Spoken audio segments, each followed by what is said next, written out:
والصلاة والسلام على أشرف الأنبياء والمرسلين وعلى آله وصحبه أجمعين. سبحانك لا علم لنا إلا ما علمتنا إنك أنت العليم الحكيم. رب اشرح لي صدري ويسر لي أمري واحلل عقدة من لساني يفقهوا قولي. أما بعد، الحمد لله على نعمة الإسلام، الحمد لله على نعمة الإيمان وكفى بها من نعمة.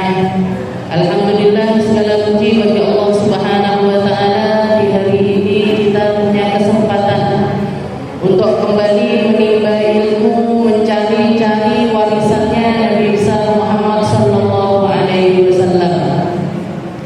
Ngambil berkah dari Al-Qur'an, ngambil berkah dari hadisnya Nabi, ngambil berkah dari umatnya Nabi, ngambil berkah dengan orang-orang yang setiap hari lisannya mengucapkan kalimat la ilaha illallah, sebuah kalimat agung yang diperjuangkan mati-matian oleh Nabi kita Nabi Muhammad sallallahu alaihi wasallam.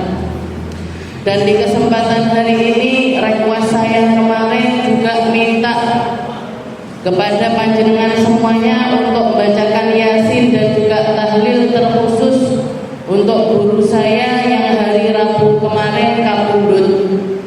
Sebuah kabar yang sangat-sangat menyakitkan hati kami sebagai murid beliau, karena beliau memiliki ikatan yang luar biasa dengan para muridnya, mulai dari perhatian, pengajaran, pendidikan.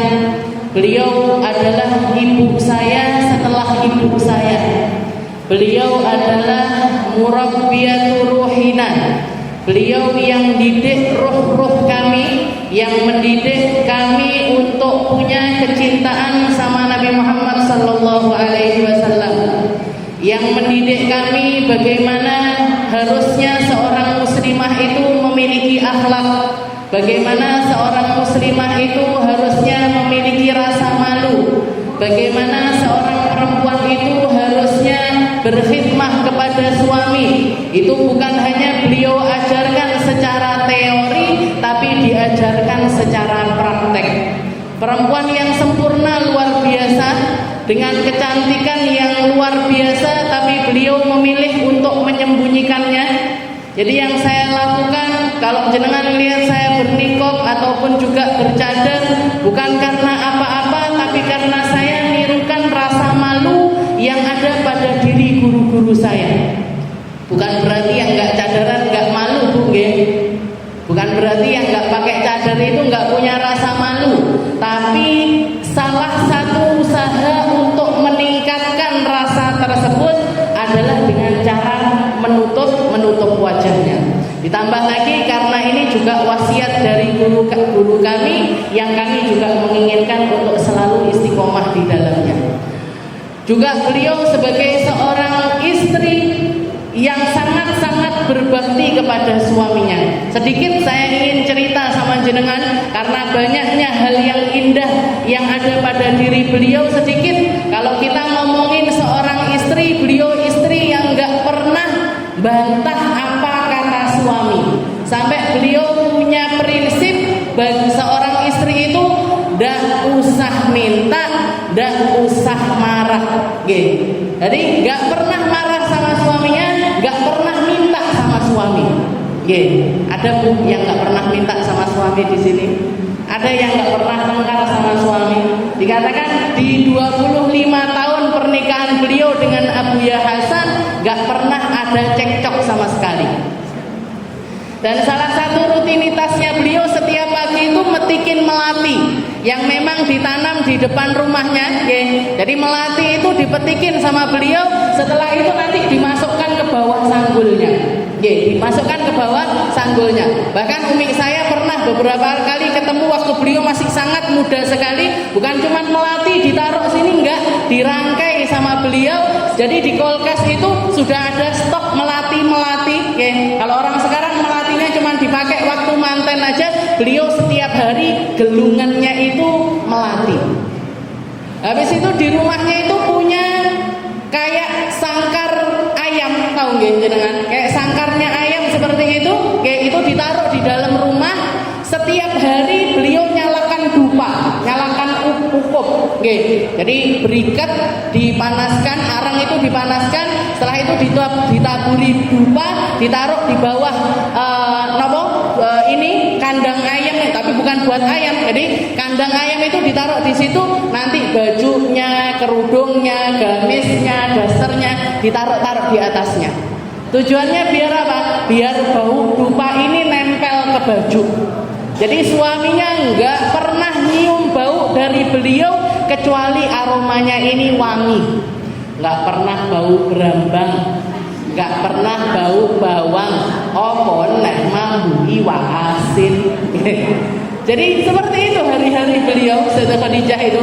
Bahkan saya masih ingat ketika kakak saya mantan baru, saya juga mantan baru sowan ke rumah beliau, itu kelihatan saya kan mukanya polosan gini Bu, nggak bisa dandan, nggak pernah lipstikan, polosan seperti ini.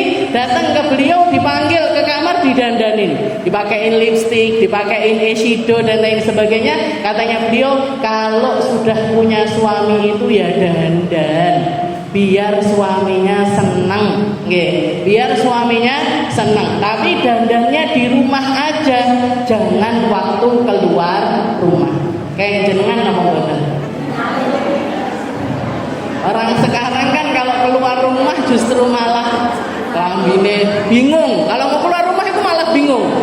Baju kuen sing hijau, apa kuning, apa biru, apa oranye, nanti jilbabnya yang mana, make upnya seperti apa, parfumnya apa dan lain sebagainya. Kalau perempuan-perempuan salihah ini keluarnya hitam-hitam dari atas sampai bawah, hitam-hitam. Jilbabnya besar, mukanya nggak kelihatan. Tapi kalau jenengan buka, kalau dibuka ini kerudungnya, istilahnya kalau dibuka pakaian gamisnya, abayahnya, nggak kalah artis-artis. Jadi seperti itu pendidikannya beliau. Kalau di rumah justru malah dicantik-cantikan, keluar rumah ala kadarnya. Keluar rumah itu dalam keadaan yang biasa-biasa saja. Jadi perempuan yang luar biasa indah itu secara zahirnya, yang dijaga perlakuannya di hadapan suami itu seperti itu. Batinnya lebih-lebih lagi. Jadi dalamnya lebih-lebih lagi terhadap suaminya. Dikatakan Hubabah ini ketika beliau dapat warisan dari keluarganya beliau, karena beliau termasuk keluarganya ini keluarganya orang berada. Ketika abahnya meninggal, beliau dapat warisan. Dikatakan warisan itu sekitar 7 juta atau 4 juta dulu zaman tahun 80-an, tahun 80-an. Jadi beliau dapat warisan itu tadi semuanya diberikan ke suaminya. Buat bangun pesantren, buat bangun pondok, gondelnya dilepas, antingnya dilepas, kalungnya dilepas, semuanya dijual, beliau sendiri yang jual, diberikan kepada suaminya untuk bangun pesantren. Untuk jaga hati keluarganya, karena ini perhiasan warisan keluarga, beliau beli perhiasan imitasi dipakai kalau lagi acara-acara keluarga. Jadi suaminya tetap terhormat di hadapan keluarganya. Suaminya tetap terhormat di hadapan keluarga. Jadi seperti, dan itu nggak lepas dari didikan orang tuanya. Didikan keluarga yang baik, didikan keluarga yang kental dengan urusan agama, kental dengan syariatnya Rasulullah SAW, itu dari didikan orang tua beliau. Mulai umur 10 tahun Bu, hatam Al-Quran 3 hari sekali. Mulai dari umur 10 tahun sampai meninggal dunia, sampai di saat beliau ini sudah untuk ngomong bicara ini sudah sulit sekali, beliau hatam Al-Quran 3 hari sekali. 3 hari sekali. Bahkan itu saya saksikan waktu kami berangkat ngantar. Jadi beliau ngantarkan saya berangkat ke Hadramaut, mondok ke pondoknya Habib Umar. Mondok di pondoknya Habib Umar. Ini habis selesai Isya, perjalanan Indonesia sampai ke Hadramaut itu makan waktu sekitar 13 jam. Di pesawat 13 jam.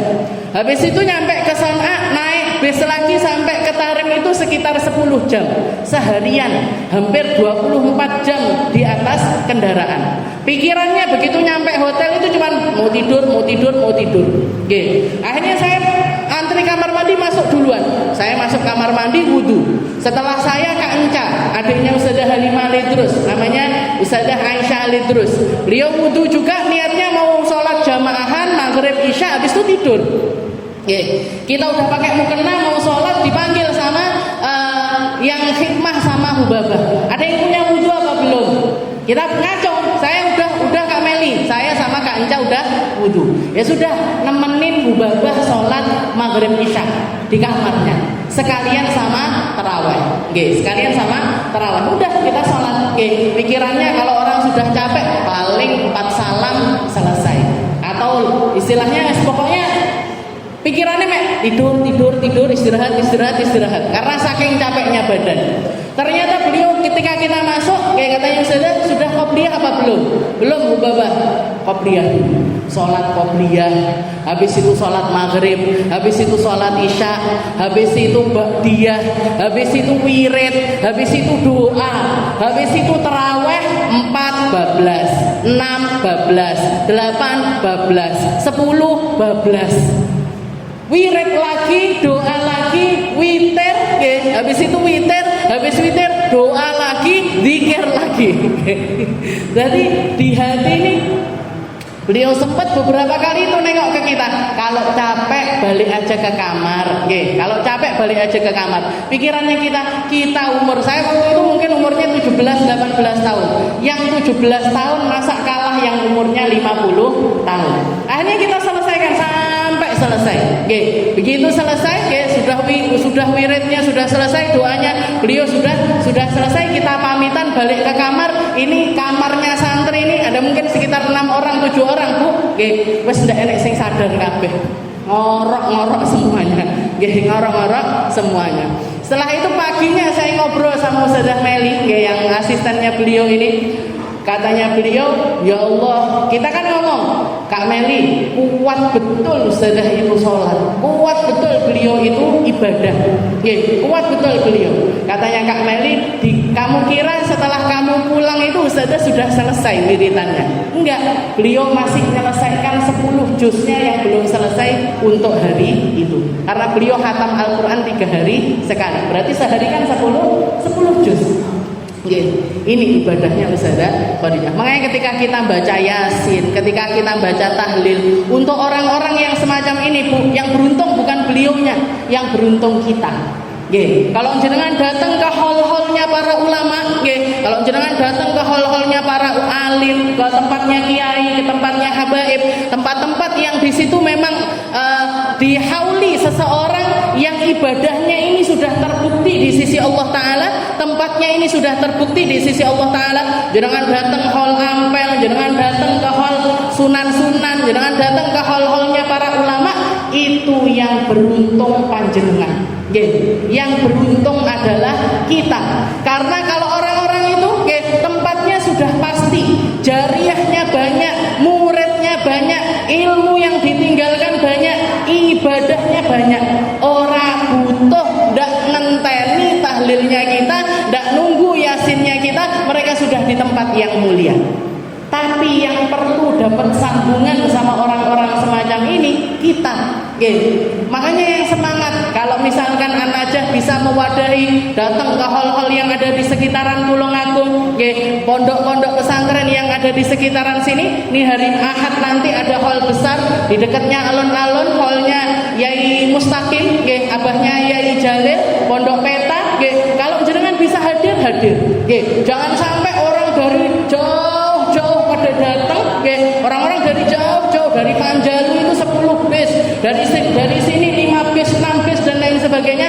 Sing neng Tulungagung malah ongkang, yang di Tulungagung malah nggak kenal, malah nggak dekat, malah nggak nyambung.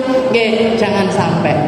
Minimal ngambil barokah, minimal ngambil barokah. Dari acaranya kan rentetannya banyak. Pagi biasanya khotmil Al-Quran, nanti sore ada acara, malam ada acara. Kalau nggak bisa datang semuanya, ambil bagian. Malam misalkan, biasanya kalau acara malam itu yang ceramah dari ulama-ulama yang didatangkan. Kalau tahun lalu kalau nggak salah Habib Umar Al-Muntohar. Jadi datang. Kalaupun nggak bisa datang, jenengan buka radionya, buka radio, sekedar mendengarkan manakibnya beliau, sekedar mendengarkan biografi ini orang kok bisa luar biasa seperti ini, kenapa? Kalau melihat ulama itu, Bu, jangan dilihat hasilnya, lihat seperti apa riwayat hidupnya. Karena mereka mendapatkan apa yang didapat itu bukan dengan berpangku tangan, bukan dengan ngandalkan orang tuanya, enggak, tapi mereka mulia karena mereka memuliakan dirinya untuk selalu dekat kepada Allah Subhanahu wa taala. Dengarkan biografinya, dengarkan ceramahnya, dengarkan riwayat hidupnya. Apa yang bisa kita ambil, kita ambil. Apa yang bisa kita tiru, kita tiru. Yang bisa kita ambil faedah, kita ambil faedah. Hal manapun, kalau jenengan bisa hadir, mau kiai, mau habaib, mau para sunan dan lain sebagainya, jenengan kalau bisa datang, datangin. Kalau bisa datang, datangin. Selama suaminya ridho. Ojo sampai semangat datang hal-hal, bojone amen ditinggali. Aku mosok panggah mangan sego karo tempe, sego tempe. Sing ngopeni ibu tetangga warung depan, ya. Jadi yang penting suaminya ridho, dan tahu porsinya, Bu, jangan berlebihan yang istilahnya hadir di mana-mana, mertuanya ditelantarkan, ibunya nggak diperhatikan, suaminya nggak diperhatikan. Jadi kita sebagai perempuan tetap harus ada batasannya, tetap harus ada batasan-batasannya.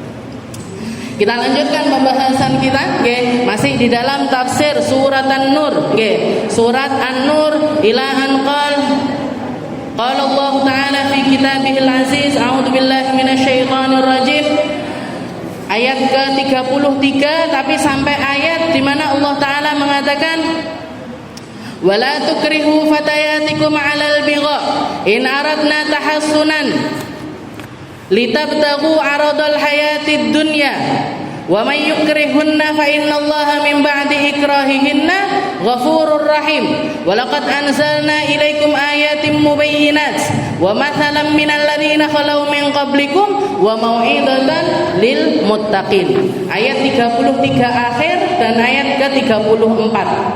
Di situ setelah Allah Taala membahas tentang perempuan kalau enggak punya suami hendaknya menjaga diri, hendaknya istilahnya nyari batasan-batasan diri agar jangan sampai melakukan perkara-perkara yang melanggar syariat. Juga Allah Ta'ala mengajarkan kepada kita bagaimana muamalah kita sama para pembantu kita ataupun orang-orang yang bekerja dengan kita. Jangan dibebani di luar batas mereka, di luar kemampuan mereka. Jangan jangan pelit sama mereka. Kalau misalkan sudah waktunya gajian, cepat-cepat digaji. Jangan sampai diundur-undur sebulan, 2 bulan, 3 bulan nggak diberikan gaji mereka. Kasih makanan seperti makanan yang kita makan, kasih pakaian seperti pakaian yang kita pakai dalam standar yang normal. Normalnya manusia pakai baju apa, orang-orang yang kerja sama kita kasih baju seperti itu. Normalnya orang makan seperti apa, kita kasih makan mereka juga seperti itu. Ojo kenemenen untuk hitung-hitungan sama orang-orang yang kerja dengan kita. Bahkan motivasinya Allah Ta'ala wa atuhum mimma lillahi alladhi atakum. Kalau mereka memilih untuk pergi, resign atau keluar dari kerja kita, kalau kita bisa ngasih pesangon lebih untuk mereka, untuk bekal mereka berdiri di atas kaki mereka sendiri, maka sebaiknya juga kita berikan. Nah, di sini pembahasannya lain lagi. Allah Ta'ala mengatakan wala tukrihu fatayatikum 'alal bigha in aradna tahassunan litabtaghu 'aradal hayatid dunya. Ayat ini kaitannya adalah masih tentang majikan ke anak buahnya, masih ke majikan kepada mereka-mereka yang bekerja. Tapi di sini ayat ini khitabnya kepada salah seorang laki-laki yang terkenal dengan kemunafikannya di zaman Rasulullah SAW yang bernama Abdullah bin Ubay bin Salul. Abdullah bin Ubay bin Salul ini memang terkenal sebagai Ra'sul Munafiqin, kepalanya orang munafik, yang menggosipkan Sayyidah Aisyah berzina, yang ngomong gak benar tentang keluarganya Nabi. Yang dikatakan Abdullah bin Ubay bin Salul ini kalau sholat berjamaah di belakangnya Nabi Muhammad, orang-orang sujud, dia duduk, nanti debunya masjid itu ditempelkan di dahinya.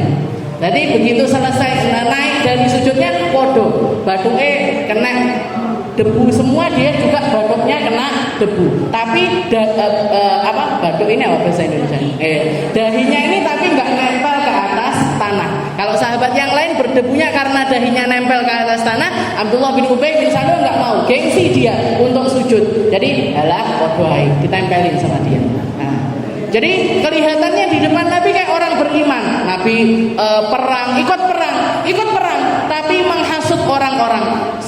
Kesel ngene iki awake dhewe yo budal perang, nggih nanti kalau mati kita gimana, kalau nggak dapat harta ghanimah kita gimana, menghasut orang-orang untuk kendor semangatnya ikut jihad bersama Rasulullah Shallallahu Alaihi Wasallam. Banyak hal Abdullah bin Ubay bin Salul ini memang terkenal dengan kemunafikannya. Sampai ketika dia meninggal dunia, Rasulullah Shallallahu Alaihi Wasallam dilarang sama Allah Taala untuk hadir di pemakamannya atau ikut mensolati mereka.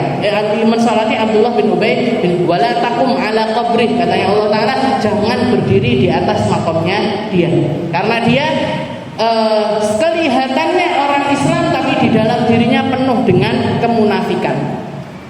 Dikatakan ayat ini mengatakan wala tukrihu fatayatikum. Allah Taala menegur Abdullah bin Ubay bin Salul, jangan kamu paksa para pembantu-pembantu gadismu, pembantu-pembantu perempuanmu alal bigha, untuk melakukan sebuah perzinahan, in aradna tahassunan, padahal mereka ini orang yang pengen jaga dirinya, mereka ini enggan untuk melakukan perkara keji semacam itu, litabtaghu aradal hayatid dunya, dan kamu nyari dari anak-anak ini tadi, gadis-gadis ini tadi, kamu nyari harta dunia lewat perkara tersebut. Jadi Abdullah bin Ubay bin Salul ini orang kaya, Bu. Punya budak perempuan itu 6. Punya budak perempuan itu 6. Sebagian gadis, sebagian juga sudah rada istilahnya perempuan dewasa. Nah, 6 gadis ini seringkali dipakai sama Abdullah bin Ubay bin Salul, dipaksa untuk melakukan zina. Jadi ditawarkan ke para laki-laki, siapa yang mau pakai mereka nanti dikirimkan. Nanti dikirimkan pulang bawa upahnya. Pulang bawa upahnya diserahkan ke Abdullah bin Ubay bin Salul. Kalau enggak gitu, kalau dia kedatangan tamu-tamu laki-laki, ditawarkan ini. Perempuan-perempuan ini tadi, anak gadis-gadis yang ada di rumahnya ini tadi ditawarkan untuk kalau mau di istilahnya kayak apa kalau orang sekarang ngomongnya mucikari, jadi dia nggak zina, dia nggak melakukan perzinahan, tapi dia nyari keuntungan dari praktek tersebut, dia nyari keuntungan dari perzinahan tersebut. Nah, jadi gadis-gadis ini, anak 6 orang ini tadi, 2 diantaranya itu muslimah, 2 diantaranya itu beriman kepada Rasulullah Shallallahu Alaihi Wasallam. Yang satu namanya Musaikah, yang satu namanya Umaymah. Musaikah sama Umaymah ini gregetan sama Abdullah bin Ubay bin Salul, tapi kalau nggak dituruti mesti dipukul, istilahnya nggak dikasih makan, nggak dikasih minum, dikurung dan lain sebagainya. Istilahnya pokoknya melakukan perkara-perkara pemaksaan yang berlebihan kepada gadis-gadis ini tadi kalau mereka menolak melakukan zina. Kalau mereka menolak melakukan perzinahan. Nah, ini perempuan-perempuan ini nggak bisa ngomong, nggak bisa ngomong, nuruti apa yang dilakukan, apa yang diperintahkan sama Abdullah bin Ubay bin Salul. Akhirnya 2 perempuan ini tadi, 2 gadis ini tadi sembunyi-sembunyi lari kabur dari rumahnya Abdullah bin Ubay bin Salul, ngadu kepada Rasulullah Shallallahu Alaihi Wasallam, nyeritakan tentang apapun yang terjadi kepada mereka. Dipanggil sama Rasulullah Abdullah bin Ubay bin Salul dan turunlah ayat ini. Wala tukrihu fatayatikum 'alal bigha in aradna tahassunan. Innya ini bukan huruf syarat. Jadi kalau di nahwu itu biasanya in aradna in itu biasanya huruf syarat. Kalau mereka, jadi kalau pakai lafadz in berarti kan artinya jika. Berarti kalau mereka nggak mau melindungi dirinya, nggak boleh dipaksa. Kalau diambil kebalikannya, berarti kalau dia mau berarti boleh, nggak gitu. Jadi ayat ini maknanya adalah mau mereka melakukannya dengan sukarela ataupun mereka melakukannya secara terpaksa, tetap nggak boleh nyari keuntungan dari perzinahan, nggak boleh nyari keuntungan dengan praktek-praktek yang semacam ini. Oke. Jadi segala sesuatu yang tersembunyi, kalau orang kita itu ngomongnya orang ngelempar batu sembunyi tangan, atau ngelempar batu pakai tangan temennya, dosanya sama, dosanya sama. Kita melakukan keburukan secara langsung atau keburukan pakai tangan orang lain, itu dosanya tetap sama. Dosanya tetap sama. Jadi misalkan ada orang benci sama orang lain, benci sama seseorang, pengen banget bunuh orang tersebut, nyuruh nelpon tukang bunuh, ada enggak? Jadi nelpon orang yang memang tukang bunuh-bunuh seperti itu, nanti dikasih upah, tolong bunuh orang itu, nanti tak bayar sekian. Kan enggak, tangannya enggak kotor, tangannya enggak kena darah, tangannya enggak melakukan praktek pembunuhan, tapi dia tetap dapat dosa dari apa yang dia lakukan. Dari apa yang dia lakukan. Jadi Allah Taala negur Abdullah bin Ubay bin Salul. Wala tukrihu fatayatikum 'alal bigha in aradna tahassunan litabtaghu aradul hayatid dunya. Apalagi yang kamu cari dari praktek-praktek seperti ini adalah harta duniawi. Adalah harta duniawi. Wa may yukrihunna fa innallaha min ba'di ikrahihinna ghafurur rahim. Setelah itu Allah Taala mengatakan, dan barang siapa yang dipaksa, barang siapa, wa may yukrihunna, barang siapa yang memaksakan hal itu kepada perempuan-perempuan semacam ini, fa innallaha min ba'di ikrahihinna ghafurur rahim. Allah Taala akan memaafkan semua orang yang melakukan sebuah kemaksiatan ataupun kesalahan ataupun hal-hal semacam ini selama hati mereka ini tidak ridho dengan hal tersebut. Jadi orang kalau dipaksa, orang kalau dipaksa mereka nggak berdosa. Mereka kalau dipaksa dia tetap mendapatkan pahala dari apa yang mereka pertahankan tersebut. Kayak misalkan saudara-saudara kita yang ada di Palestina, saudara-saudara kita yang ada di Palestina itu mereka kalau masuk dulu, ini saya dapat kisahnya ini zaman dulu sudah, jadi mereka kalau sudah masuk bulan Ramadan ketika umat Islam ini berpuasa justru malah dipaksa untuk makan, dipaksa untuk minum. Kalau di luar bulan puasa tidak boleh makan, tidak boleh minum. Jadi di luar bulan puasa nggak boleh makan, nggak boleh minum. Tapi kalau masuk bulan puasa justru malah dipaksa untuk makan, dipaksa untuk minum. Bahkan sebagian di antara mereka didudukkan di atas kursi, kepalanya dibalik, jadi kepalanya di bawah, kakinya di atas. Setelah itu dipaksa untuk minum dengan cara yang semacam itu. Gimana ini? Sah apa enggak puasanya mereka? Mereka puasa Ramadan tapi dipaksa minum, dipaksa untuk makan. Gimana ini? Puasa Ramadannya sah apa enggak? Tetap sah. Sah, bahkan enggak perlu dikodok. Sah, bahkan enggak perlu dikodok. Selama memang benar-benar dipaksa. Selama benar-benar dipaksa dan hati mereka enggak ridho dengan hal tersebut. Allah Ta'ala juga pernah mengatakan di dalam ayat yang lain, illa man ukriha qalbuhu mutmainnun bil iman walakin man syaraha bil kufri sadran. Jadi orang yang dapat laknat dari Allah Ta'ala atau mendapatkan dosa itu yang bagaimana? Ketika hatinya ridho di dalam melakukan kemaksiatan tersebut atau hatinya ridho dengan kekufuran tersebut. Seperti yang terjadi sama Alu Yasir, keluarganya Ammar bin Yasir. Di zaman Rasulullah masih di negeri Mekah, salah satu keluarga yang dapat perlakuan keji dari orang-orang kafir Quraisy ini keluarganya Ammar bin Yasir. Ammar punya abah namanya Yasir, punya ibu namanya Sumayyah. Punya ibu namanya Sumayyah. Dan Sumayyah ini awalu man syahida fil Islam. Orang pertama yang mati syahid itu Sumayyah, dan itu dari golongan perempuan. Jadi Sumayyah ini ibunya Ammar bin Yasir. Dikatakan ketika ketahuan satu keluarga ini masuk Islam semuanya, percaya sama Rasulullah SAW, dan mereka adalah keluarga yang punya ekonomi rendah, tidak punya pangkat, nggak punya hamiyah, nggak punya penjaga, nggak punya kesukuan yang tinggi, nggak punya marga yang tinggi, maka mereka ini ditindas sama orang-orang kafir Quraisy. Berhari-hari dikatakan 3 orang ini ditaruh di depan rumahnya di padang pasir yang sangat panas sekali, yang bahkan dikatakan waktu dipanggang ini satu keluarga, kalau ada orang naruh telur ke dalam, ditaruh di bawah padang pasir, telurnya matang.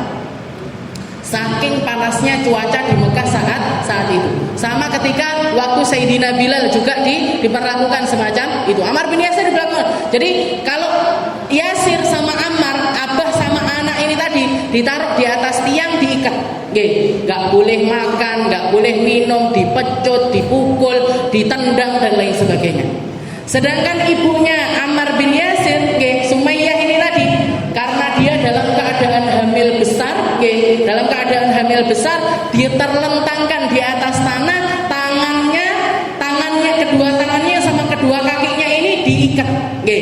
Setelah diikat, nanti ada satu waktu di mana orang-orang kafir Quraisy ini ketika mereka datang dan pengen nyiksa dengan siksaan yang lebih lagi, sudah istilahnya dipukul iya, ditendang iya, nggak dikasih makan, nggak dikasih minum, masih istilahnya ada satu waktu beliau itu ditarik secara serentak dari atas dan juga bawah, sampai dikatakan antara sendi tangan sama sendi kaki ini lepas.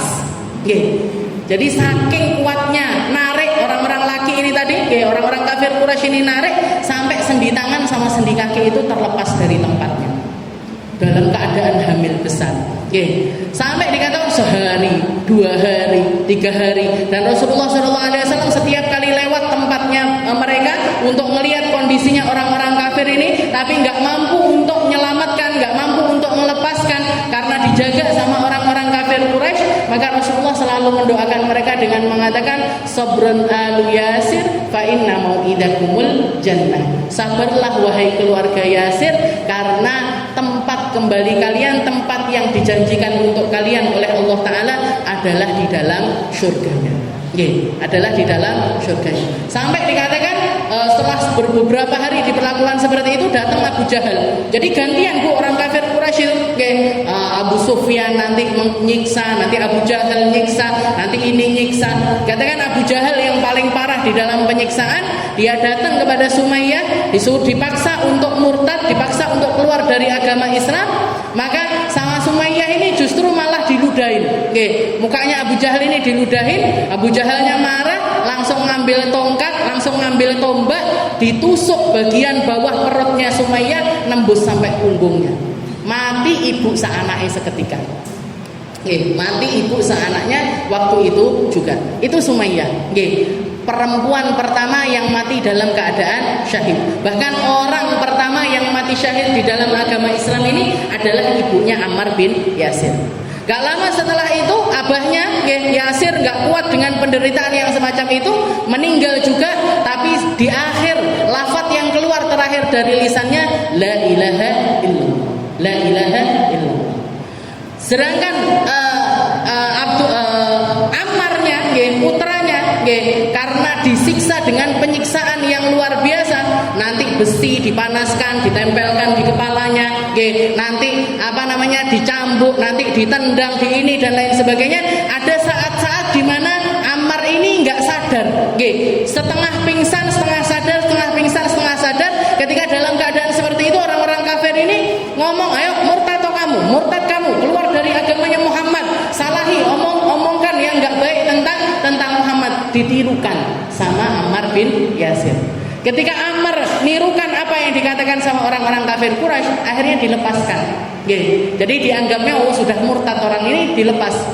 Talinya dilepas, dia bangun, melihat bapaknya sudah meninggal dan dibiarkan mati di tiang seperti itu, dibiarkan bapaknya, ibunya mati dalam keadaan tombak ini masih nancep dan dibiarkan. Jadi setelah pemakaman dan lain sebagainya, Ammar bin Yasir ini sedih sekali, gelo banget dengan apa yang terucap dari lisannya. Akhirnya datang kepada Rasulullah SAW, ditanya sama Nabi Muhammad, wa ma tajidu fi qalbika ya Ammar, ketika kamu mengucapkan seperti itu, yang terjadi di dalam hatimu ini gimana wahai Ammar? penerimaan atau penyalahan. Nerima dengan apa yang mereka katakan atau kamu menyalahi apa yang mereka katakan. Tentu saja aku menyalahi apa yang mereka katakan, wahai Rasul. Maka turun ayat ini. Walakin man syaraha sadruk. Mereka-mereka yang ridho dengan kekufuran lah yang dianggap kufur. Tapi orang ketika di luar batas, pemaksaan yang di luar batas seperti itu, mereka sampai ngomong sesuatu yang tidak mereka sadari, mereka tetap dianggap beriman oleh Allah Subhanahu wa taala. Mereka tetap dianggap beriman oleh Allah. Jadi seperti itu.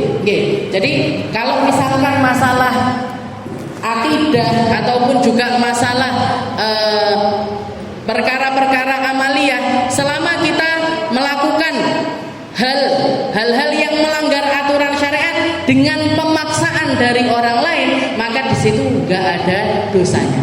Termasuk ini anak, istilahnya gadis-gadis yang ada di bawah paksaan Abdullah bin Ubay bin Salul. Allah Ta'ala tidak menyalahkan mereka, tapi Allah Ta'ala mengatakan wa may yukrihunna fa innallaha min ba'di ikrahihinna ghafurun rahimun.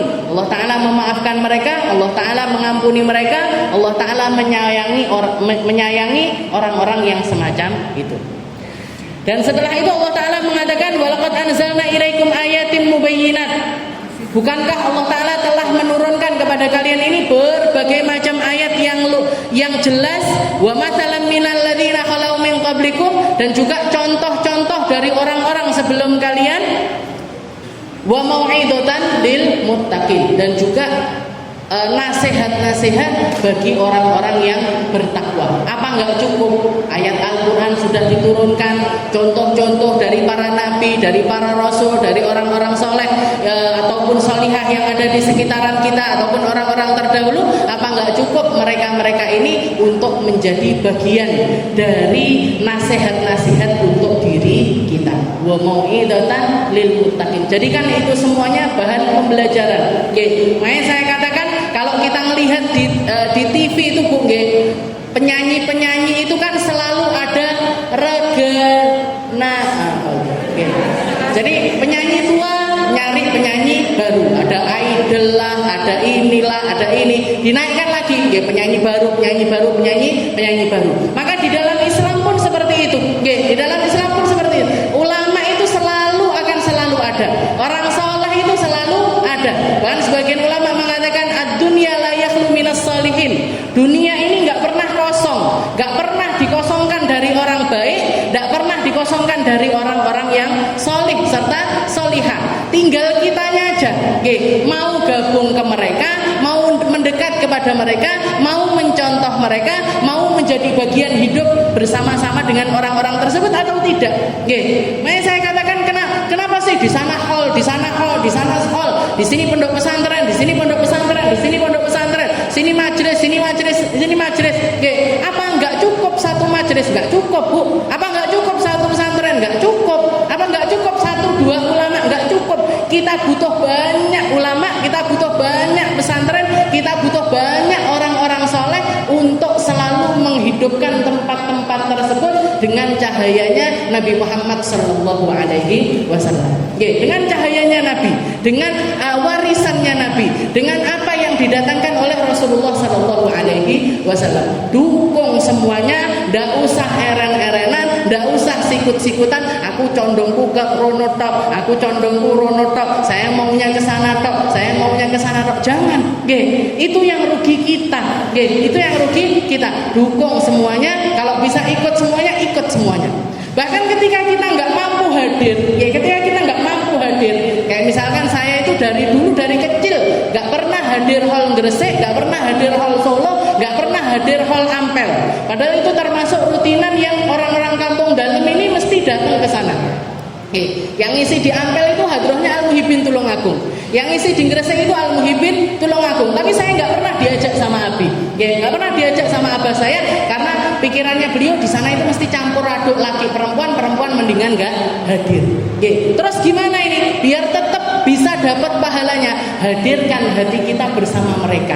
Nggih, hadirkan hati kita bersama mereka. Kayak kemarin haji, bulan haji, jenengan hadirkan niat untuk ikut sama orang-orang yang haji. Ya Allah, orang-orang umroh, saya bu hadir bersama orang-orang yang umroh. Ya Allah, saya ngelihat orang tawaf, jadikan saya bagian dari orang-orang yang tawaf. Ya Allah, ada orang sa'i, jadikan saya orang-orang yang masuk bagiannya orang-orang yang sa'i.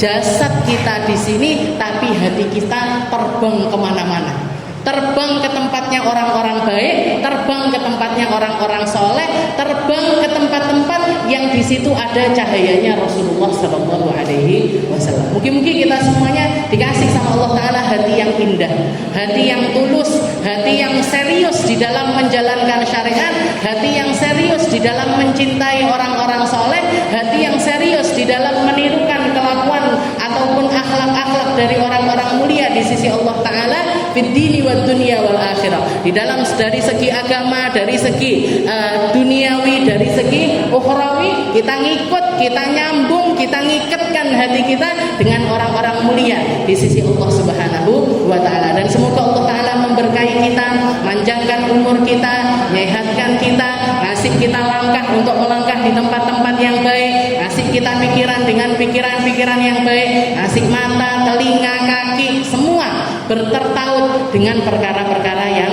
baik. Dan mugi-mugi berkah dari itu semuanya kita dikasih sama Allah Ta'ala husnul khatimah, kematian yang baik, kematian yang indah, kematian yang penuh dengan ridho dari Allah Subhanahu wa Ta'ala. Ala hadhihi